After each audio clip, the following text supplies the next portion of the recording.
شايفين؟ وهعملها كده وهلضم الإبرة وأخيط دلوقتي.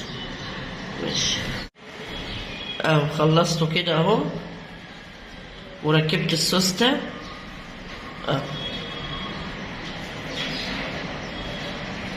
وبصوا من هنا شكله نضيف اهو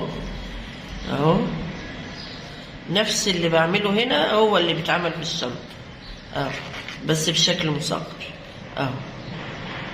ولو حبيتي تعملي جيب ولا حاجة تعمليه قبل ما تركبي اللي ايه البطانة، ساعة ما تكوني بتخيطي البطانة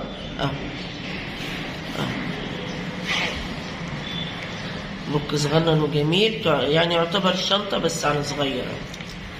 اركب له بقى بمناسبة رمضان بقى كل سنة وانتم طيبين الفانوس الجميل ده اهو.